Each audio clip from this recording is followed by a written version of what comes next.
Shalom Bapak Ibu saudara sekalian yang dikasihi dalam Tuhan Yesus Kristus. Jumpa kembali di dalam program Bible Study Online CK7, di mana kita mempelajari Alkitab pasal demi pasal setiap hari untuk memperlengkapi kita dan membangun keintiman kita untuk menjadi serupa dengan gambaran anaknya Yesus Kristus. Pada hari ini kita akan belajar akan kesetiaan Allah yang kekal, Allah Israel, dan tindakannya kepada umatnya pada waktu mereka tidak taat. Dan bagaimana kesetiaan yang kekal itu di dalam perjanjiannya. Untuk itu saya mau mengajak kita semua mempersiapkan hati kita sewaktu kita menyembah Tuhan dan kita mengingat akan Allah yang kekal, akan Dia yang menjadi sumber hidup kita. Bapa, kami berdoa pada saat ini. Kami mengucap syukur kami datang pada malam hari ini Tuhan untuk kembali belajar akan firman-Mu. Dan kami berdoa biarlah kiranya pemahaman kami akan kesetiaan-Mu sebagai Allah yang kekal tidak akan pernah lekang, tapi justru akan semakin bertumbuh dan semakin berkembang. Dan terima kasih Bapa, biarlah Roh Kudus-Mu akan menyatakan kepada kami kehendak-Mu yang sempurna. Pikiran Kristus yang akan mengubah kami. Terpujilah nama-Mu Tuhan. Haleluya. Mari saudara, kita melihat akan kasih-Nya yang sempurna dari Yesus Kristus Tuhan kita. Oh yes. Kasih yang sempurna telah ku terima dari-Mu. Bukan karena kebaikanku, hanya oleh kasih karunia-Mu. Kau pulihkan aku, layakkanku untuk dapat memanggil-Mu Bapa. Kau beri yang ku pinta, saat ku mencari, ku mendapatkan. Ku ketuk pintu-Mu dan Kau bukakan. Sebab Kau Bapa-Ku, Bapa yang kekal. Takkan Kau biarkan aku melangkah hanya sendirian. Kau selalu ada bahagiku. Sebab Kau Bapa-Ku, Bapa yang kekal.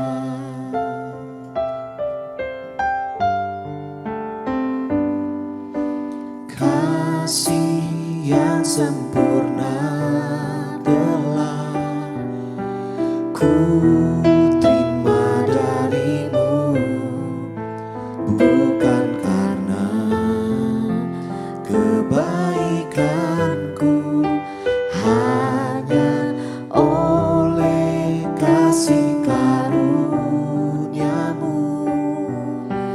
Kau pulihkan aku, layakkanku untuk dapat memanggil-Mu Bapa. Kau beri yang ku pinta, saat ku mencari, ku mendapatkan. Ku ketuk pintu-Mu dan Kau bukakan. Sebab Kau Bapa-Ku, Bapa yang kekal.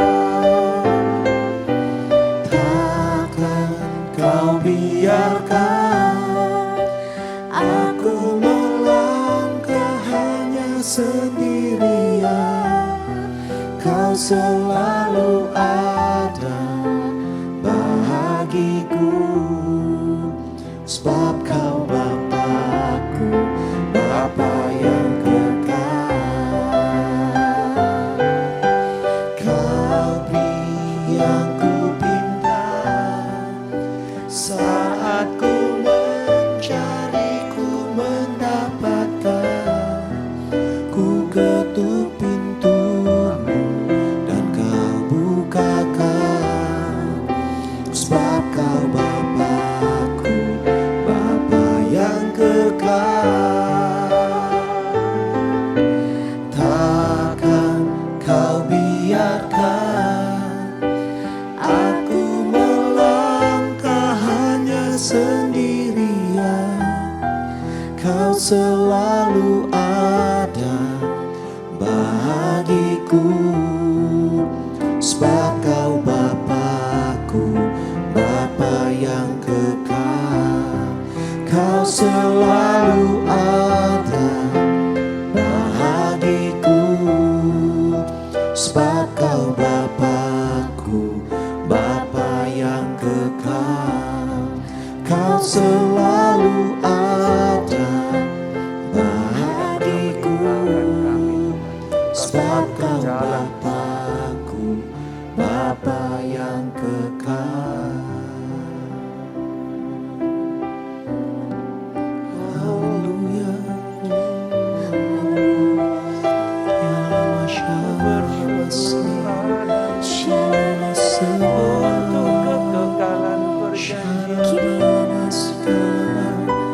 Perjanjian yang tak pernah gagal di dalam firman-Mu. Haleluya, Yesus. Mari angkat hati, angkat pujian dan penyembahan-Mu kepada Yesus.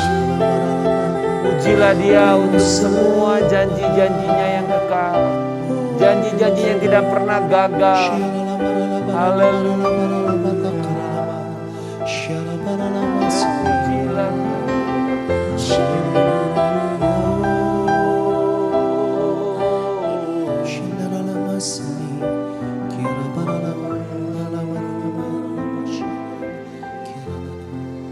Ku pandang wajah-Mu dan berseru, pertolonganku datang dari-Mu. Peganglah tanganku, jangan lepaskan. Amin Tuhan. Kaulah harapan dalam. Mari katakan ini saudara kepada Tuhan. Pada waktu engkau memohon kepadanya, engkau berseru kepadanya, Tuhan mendengar permohonanmu dengan belas kasihan. Dia melihat akan keadaanmu pada hari ini, dan Dia siap untuk melepaskan pertolongan. Haleluya. Terima kasih Roh Kudus yang Kau tidak pernah tinggalkan kami. Dalam hidupku,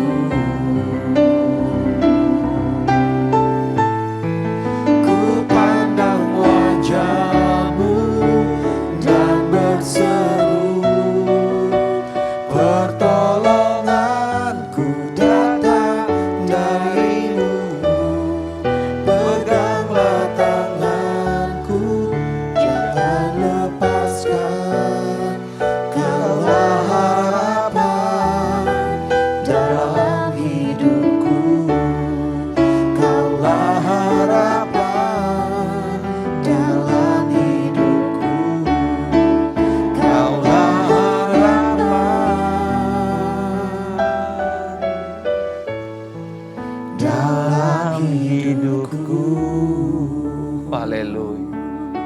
Sungguh inilah Tuhan yang menjadi deklarasi iman kami, bahwa hanya kepadamu lah kami berharap, dan pengharapan kepada Engkau tidak pernah mengecewakan Tuhan. Terima kasih Tuhan Yesus. Di tengah-tengah kesulitan kami, di tengah-tengah keadaan yang menekan, kami tahu bahwa kami tidak harus menjadi binasa, tapi kami akan berseru kepada Engkau untuk pertolongan yang tidak pernah terlambat. Kami mengucap syukur ya Bapa. Biarlah kiranya pembelajaran kami pada hari ini akan memberikan kepada kami kekuatan, pencerahan, penyingkapan yang akan membuat kami bertumbuh dewasa dalam Engkau. Dalam nama Tuhan Yesus Kristus kami berdoa. Haleluya. Amin. Bapak Ibu, saudara-saudara sekalian, hari ini pembahasan kita dari 2 Raja-Raja pasal yang ke-13, yaitu tentang Yoahas dan Yoas, Raja Israel. Kita tahu bahwa setelah pecahnya kerajaan Israel secara monarki utuh, kita ada 10 suku ke atas kerajaan utara yang kita kenal sebagai kerajaan Israel, dan kerajaan selatan yaitu kerajaan Yehuda. 2 suku yang ada pusatnya satu di utara di Samaria, dan mereka juga memiliki sistem agama baru yang dibuat oleh Yerobeam, yaitu penyembahan terhadap lembu emas dengan kota Betel sebagai pusat penyembahan mereka, dengan imam-imam bayaran yang bukan dari keturunan Lewi. Mereka memiliki yang kita kenal di dalam bahasa modernnya sebagai organized religion, atau agama yang terorganisir, yang terstruktur, dan orang suka untuk ke sana supaya tidak lagi pergi ke Yerusalem. Sementara di bawah di kerajaan selatan ada Yerusalem dengan bait suci, dan kemudian orang-orang menyembah di sana. Jadi supaya orang Israel tidak turun ke bawah, mereka dibuatlah ibadah di sana dengan sistem yang baru, bahkan juga dengan Taurat yang baru yang kita kenal sebagai Taurat atau Pentateuch Samaria. Nah, saudara, ketika kemudian kisah dari Raja Ahab yang mati, lalu kemudian Jezebel dibunuh oleh Yehu, setelah itu kerajaan Israel itu tidak pernah lagi mengalami ketentraman dan kedamaian. Karena kerajaan Aram terus-menerus menyerang dan menindas bangsa Israel.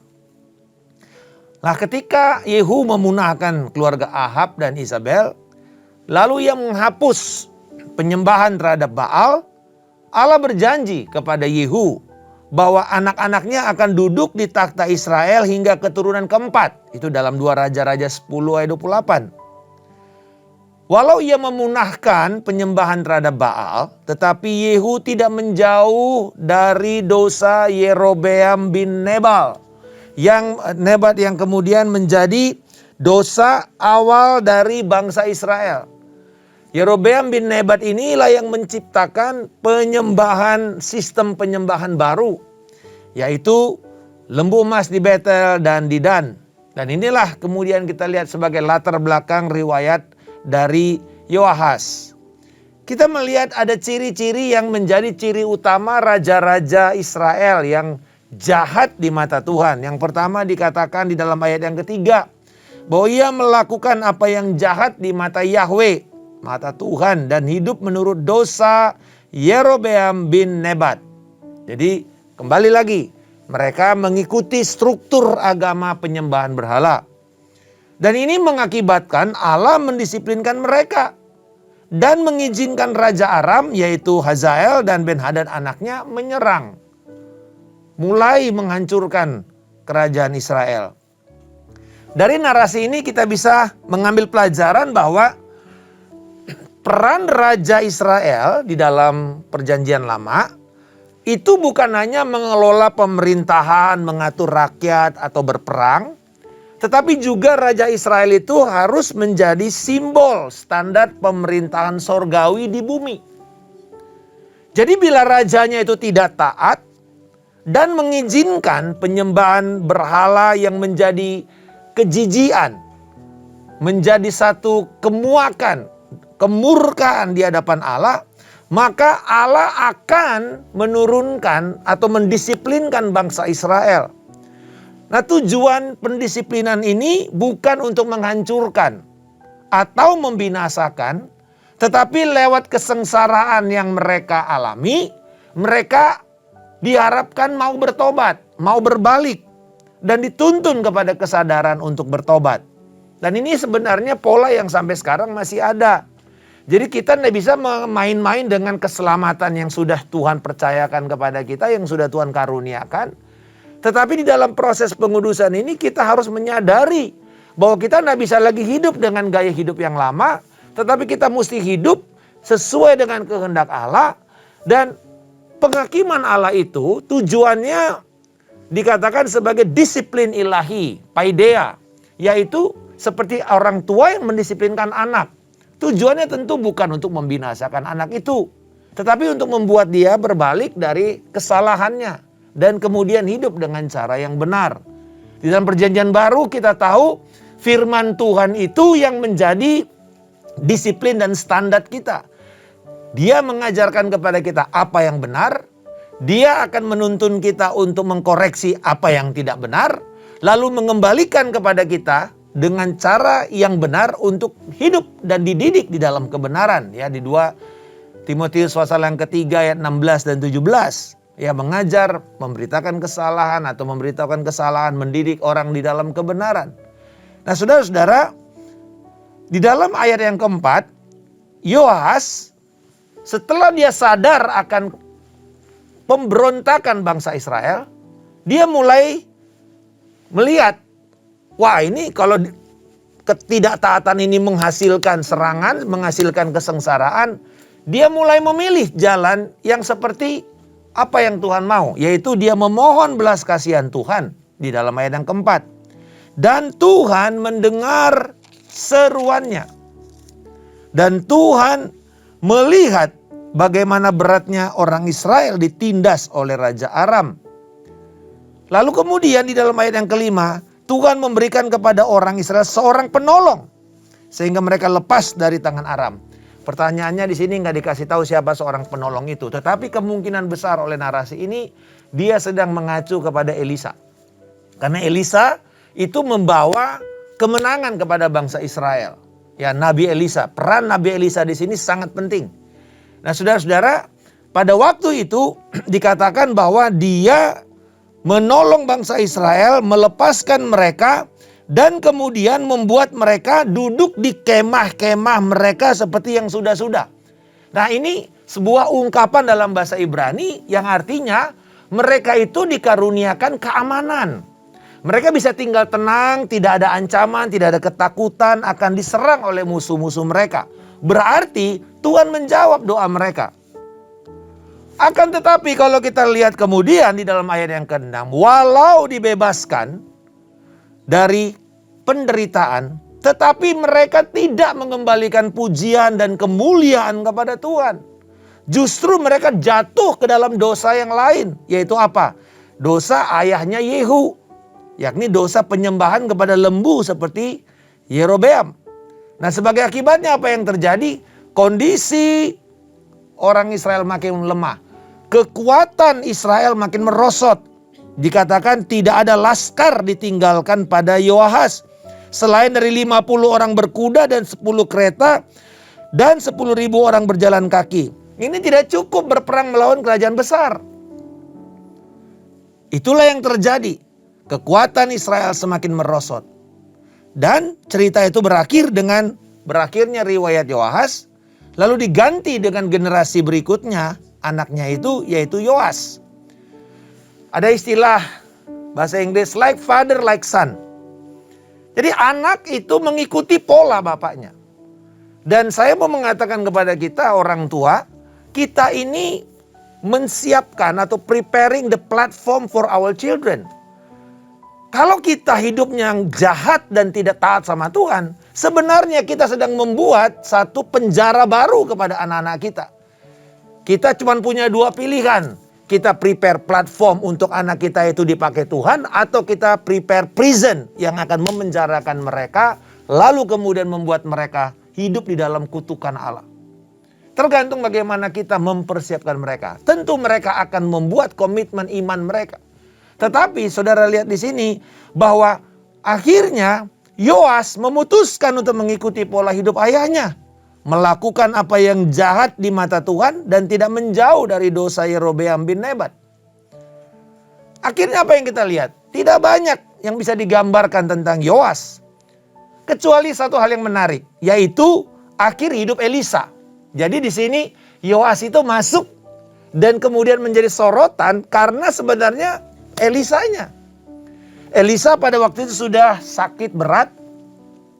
Jadi dia sakit-sakitan dan di tengah-tengah keadaan yang sudah sangat lemah itu dikunjungin oleh Raja Yoas di dalam ayat 14. Dan ia menangis. Perhatikan baik-baik apa yang dikatakan tentang Elisa. Bapakku, Bapakku, kereta Israel dan orang-orangnya yang berkuda. Itulah gelarnya Elisa. Dan gelar Elisa ini sebenarnya adalah gelarnya Elia juga. Kereta Israel dan orang-orangnya yang berkuda. Jadi ini berbicara mengenai kuasa kemenangan. Itu sebabnya saya katakan tadi bahwa orang tadi yang tidak dikatakan penolong itu besar kemungkinan oleh para komentator Alkitab adalah Elisa yang dipakai Tuhan. Nah, pada waktu itu Elisa mengatakan kepada Yoas untuk dia mengambil busurnya dan anak panah. Dan ini sebenarnya sebuah tindakan profetik untuk memberikan pesan kepada Yoas akan apa yang menjadi masa depan bangsa Israel. Ia meminta Yoas untuk mengambil busur dan memanah ke sebelah timur, berarti ke arah kerajaan Aram. Ayat 15-17, dia meminta itu, dan apa yang terjadi ketika Yoas taat. Ia menerima janji kemenangan terhadap Aram. Dikatakan di dalam ayat yang ke-17, panahlah, lalu dipanahnya, kemudian berkatalah Elisa, itulah anak panah kemenangan daripada Tuhan, anak panah kemenangan terhadap Aram. Engkau akan mengalahkan Aram di Afek sampai habis lenyap. Menarik ya, ada pesan Tuhan karena tindakan ketaatan, tindakan penghormatan kepada Nabi Allah, Tuhan berbicara kepadanya. Ya, seperti di perjanjian baru dikatakan orang yang melayani Nabi akan mendapat upah Nabi. Nah, Yoas itu menghormati Elisa, menyadari bahwa Elisa ini bukan musuhnya, tetapi justru adalah sekutu yang harus dia hormati. Dan pada waktu itu dia taat. Dan kemudian yang terjadi adalah janji Tuhan kepadanya. Nah, yang berikutnya ini menarik. Elisa lalu meminta sebenarnya tindakan profetik yang kedua, yaitu untuk dia mengambil anak-anak panah yang tadi dipanahkan itu. Lalu kemudian berkatalah Elisa kepada Raja Israel, pukullah itu ke tanah. Lalu dipukulkannya 3 kali, kemudian ia berhenti.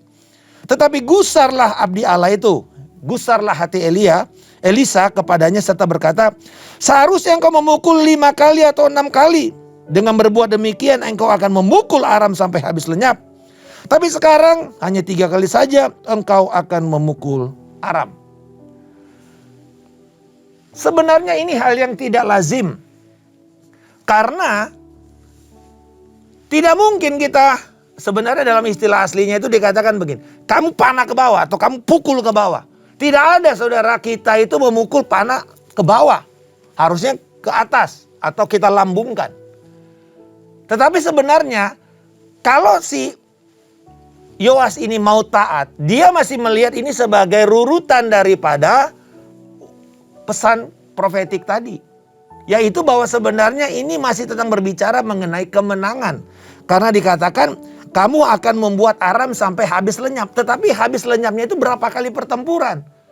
Tuhan sedang memberikan kepada Elisa pesan lewat Elisa kepada Yoas bahwa kamu akan menjadi penentu. Mau berapa banyak kamu akan menang. Dan saudara, apa yang terjadi? Dia cuma pukul 3 kali karena dia berpikir ini gak masuk akal. Ya, ini bukan sesuatu yang tindakan yang mengerti. Kalau panah kan gampang. Tetapi kalau memukul anak panah ke bawah itu tidak lazim. Sehingga dia bilang, ngapain sih? Ya udahlah 3 kali aja lah sekedarnya. Dan itulah sebenarnya dia tidak ada di dalam sebuah keselarasan pesan Tuhan. Kenapa ini bisa terjadi? Sebenarnya sederhana. Kalau kita lihat dari pola di atasnya, bahwa ketidaktepatan kita merupakan dampak dari ketidakberdayaan kita. Sehingga kita menjadi tidak peka, tidak mengerti apa yang sedang Tuhan kerjakan. Jadi ketidaktaatan kita kepada Allah itu menuntun kita kepada kehilangan kekuatan untuk peka. Kehilangan kekuatan untuk bisa melihat. Jadi daya pandang perspektif kita itu makin rabun, makin kabur untuk melihat apa yang Tuhan sedang kerjakan melalui kita atau untuk kita. Tetapi kembali, walaupun cuma 3 kali Tuhan memberikan kemenangan kepada Israel 3 kali. Ayat 23 memperlihatkan lagi akan kesetiaan Allah yang kekal dalam memegang perjanjian luhurnya kepada Israel. Karena di dalam ayat 23 dikatakan, tetapi Tuhan mengasihani serta menyayangi mereka. Dan ia berpaling kepada mereka oleh karena perjanjiannya dengan Abraham, Ishak dan Yakub. Jadi ia tidak mau memusnahkan mereka dan belum membuang mereka pada waktu itu dari hadapannya. Kita kembali lagi melihat kesetiaan Tuhan itu adalah kesetiaan perjanjiannya yang dipegang dari generasi kepada generasi, dari zaman ke zaman. Dan apa yang dilakukan Abraham, Ishak dan Yakub itu yang Tuhan pegang. Dan itu perjanjian yang mereka buat bahkan sebelum ada hukum Taurat. Dengan kata lain, ini merupakan perjanjian iman. Hanya karena kepercayaan kepada Allah yang tidak pernah berdusta, yang tidak pernah berbohong. Tetapi kita melihat di sini bahwa bila terus-menerus orang itu akan berdosa, maka penghakiman itu sendiri akan menumpuk dan akan tercurah seperti titik-titik air yang naik ke awan. Lalu awan itu menjadi gelap. Gak usah dipaksa, pasti akan berubah menjadi hujan. Penghakiman akan naik dan kemudian cukup waktunya dia akan turun untuk mendisiplinkan umat Allah. Jadi there is no free lunch. Tidak ada yang namanya makan siang gratis. Setiap dosa yang kita kerjakan selalu ada konsekuensinya. Walaupun kita sedang hidup di dalam anugerah Allah, jangan pernah sia-siakan kasih karunia Allah. Hanya kemudian untuk kita bisa tinggal berdosa. Karena kasih karunia bukanlah izin untuk kita tinggal dalam dosa, berbuat dosa, dan hidup di dalam kondisi yang sembrono. Bapak Ibu, saudara-saudara sekalian, sebagai penutup dari pelajaran kita pada hari ini, kita belajar bahwa kesetiaan Allah terhadap bangsa Israel dilanjutkan sampai kepada Yesus Kristus. Dia datang tepat pada waktunya karena berita keselamatan bukan hanya untuk orang Israel.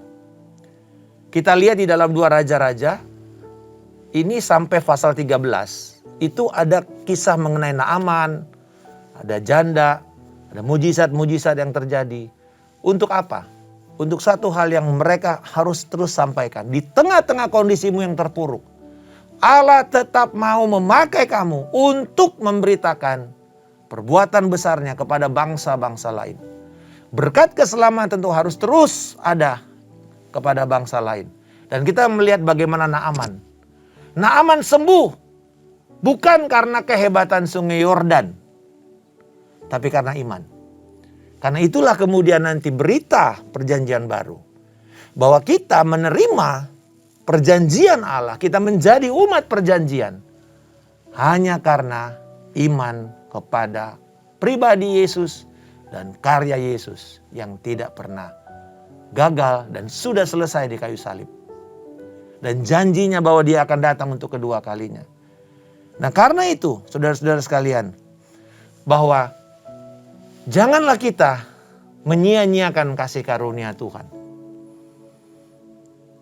Pada waktu kita mengalami kesulitan, betul kita berseru kepada Allah, Allah menjawab. Tetapi setelah kita menerima jawaban Allah, apa respons kita? Apakah kita kembalikan segala kemuliaan, hormat kepada Allah? Atau kita masih mengatakan, alah kemarin sudah beres nih. Selesai, haleluya. Terus sekarang saya berdosa lagi. Toh nanti juga pasti ada pengampunan. Toh nanti kalau saya datang lagi ke Tuhan, Tuhan pasti mengampuni. Itu namanya kita menyia-nyiakan kasih karunia Allah. Kita menjadikan kasih karunia Allah atau anugerah itu menjadi hal murahan. Padahal kasih karunia itu sungguh mahal. Seharga darah Yesus yang suci, yang melampaui harga emas dan perak. Melampaui semua hal-hal yang begitu mulia yang ada dari buatan manusia. Atau ciptaan Allah. Dan anugerah itu sudah diperlihatkannya di kayu salib. Kasih Allah berjumpa dengan keadilan Allah dan membuat kita bisa punya akses, punya jalan untuk mendekat kepada tahta kasih karunia Allah. Untuk kita bisa membangun keintiman, relasi yang sangat intim, yang tidak bisa digambarkan oleh apapun di muka bumi, yang tidak bisa dibuat oleh agama apapun di muka bumi ini. Karena itu datang dari Allah, bukan buatan manusia. Dan pada waktu kita menerima kesetiaan Allah ini dan mengingat kesetiaan Allah ini, maka Tuhan akan memakai kita menjadi alatnya kepada bangsa-bangsa lain. Tetapi bila kita abai, kita sembrono, maka kita sedang membuka jalan untuk penghakiman Allah datang dalam hidup kita. Pada hari ini, jangan lanjutkan hidupmu yang dalam dosa. Berhenti, berbalik, kembali kepada Tuhan. Bila engkau pada hari ini sedang mengalami tekanan, ini kabar baik. Berseru, mohon belas kasihan Tuhan. Dia akan siap menjawab doamu, mendengar seruanmu, memperhatikan kondisimu yang tertindas. Betapa beratnya hidupmu. Tuhan tahu, Tuhan sadar, Tuhan aware dengan kondisi kita. Dia bukan Allah yang enak-enak di sorga lalu kemudian dia tenang-tenang. Alkitab berkata, dia bertakhta di kemuliaan sorgawi, tapi juga dia berada di tengah-tengah orang yang remuk hatinya. Dia ada di tengah-tengah kita. Tetapi apakah kita hanya memanfaatkan Tuhan sebagai ban serap? Ketika kita mengalami tekanan berat, lalu kemudian kita berseru dan kita minta pertolongan, lalu Tuhan menolong, membebaskan kita.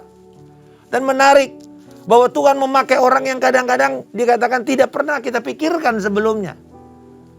Yang anonim. Pertolongan yang datang dari orang yang tidak pernah kita duga. Dan Tuhan bisa pakai siapa saja. Tuhan bahkan bisa pakai orang yang kelihatannya tidak pernah kenal Tuhan untuk menolong kita. Dan ini terjadi kepada bangsa Yehuda, pada kerajaan Yehuda. Di mana Tuhan membalikkan mereka kembali dari Babilonia oleh Koreshi. Burung buas dari timur. Orang yang tidak pernah mengenal Tuhan. Tetapi Tuhan pakai. Karena apa? Karena hati raja-raja itu ada di tangan Allah. Seperti batang air, seperti sungai. Dia mengalirkan seturut dengan kehendaknya. Jadi Allah akan membuat ketetapannya tetap menjadi ketetapan yang terjadi. Tapi bukan berarti dia mengabaikan tanggung jawab rohani yang harus diemban oleh setiap manusia. Kalau kita terus berdosa, kita pasti akan mendapatkan konsekuensi. Tapi bila kita mau menyerahkan kepada ketetapan Allah dan mengatakan, Tuhan ketetapanmu yang terbaik, aku mau percaya. Maka Bapak Ibu, saudara-saudara sekalian, kita punya satu kesempatan untuk terus berjalan sekalipun mungkin kita bisa jatuh, tapi kita tidak tergeletak.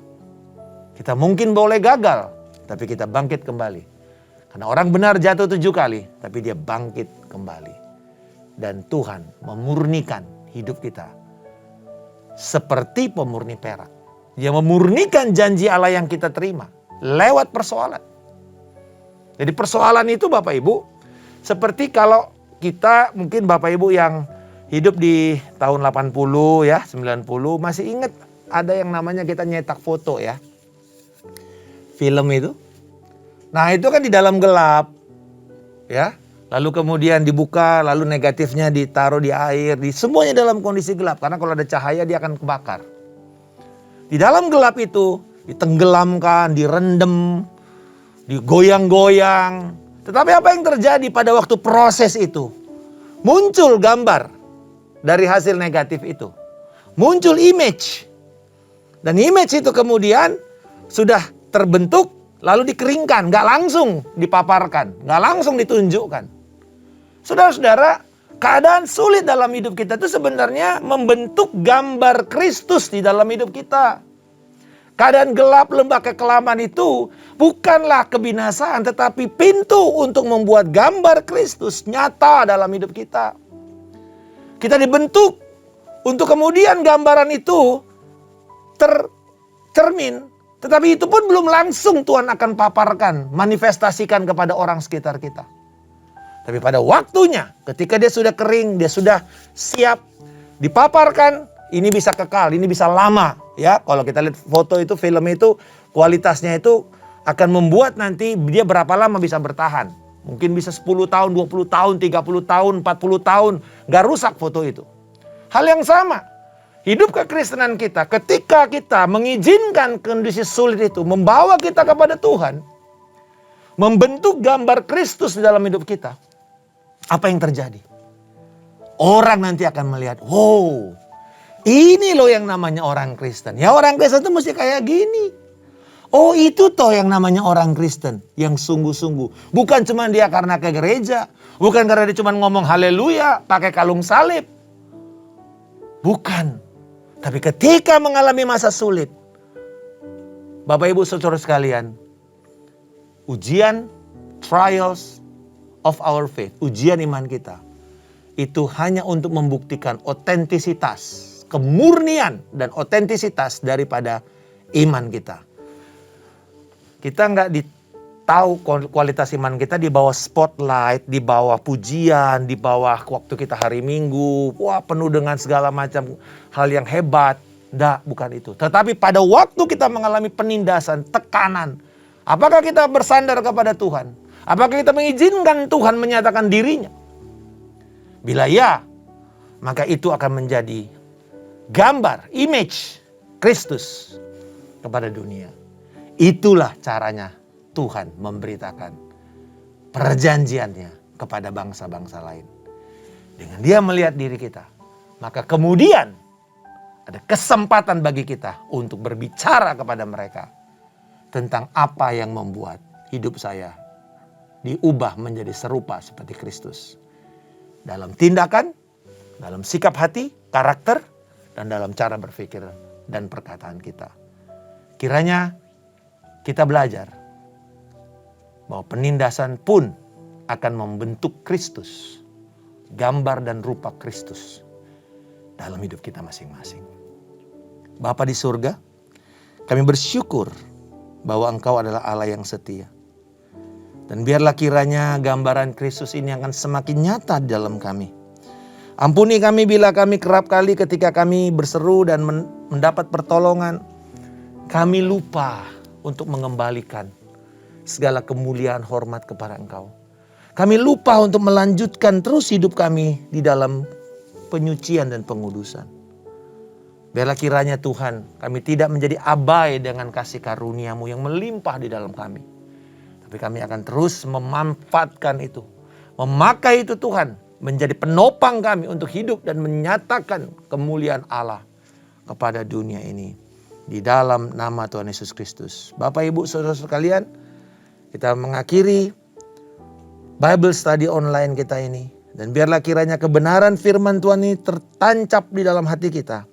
Kita rangkul itu dan kita diberi kekuatan untuk melakukan firman Tuhan. Dan kita menerima pernyataan berkat dari Tuhan. Tuhan yang memberkati engkau dan Tuhan yang melindungi engkau. Tuhan akan membuat wajahnya senantiasa bersinar atas engkau dan memberikan engkau kasih karunia-Nya. Tuhan akan menghadapkan wajahnya dan memberikan engkau damai sejahtera yang melampaui segala akal dan pikiran. Kebenaran, sukacita dan damai sejahtera oleh Roh Kudus penuh dan melimpah dalam hidupmu.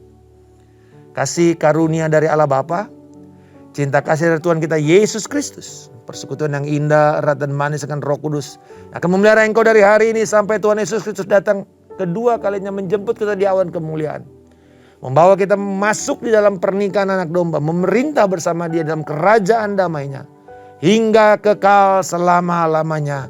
Di dalam nama Tuhan Yesus Kristus kami telah berdoa dan mengucap syukur. Haleluya. Amin. Tuhan Yesus memberkati. Selamat malam dan selamat bersekutu.